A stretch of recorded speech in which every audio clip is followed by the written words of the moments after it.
أول 5 ثواني من الفيديو بتاعك يا إما ترفعك فوق يا إما تدفنك لتحت، وخليني أقولك إزاي تتحكم فيهم.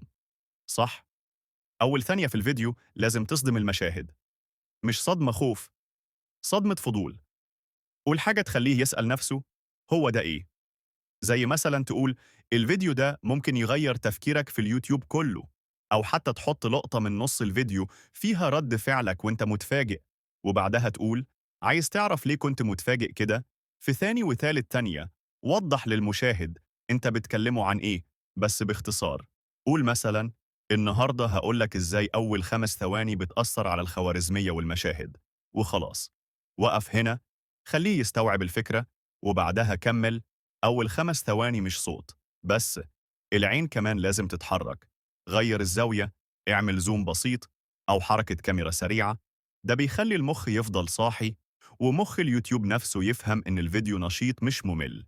وحط كتابة صغيرة على الشاشة تلخص اللي بتقوله، علشان اللي بيتفرج من غير صوت يفضل مركز برضه.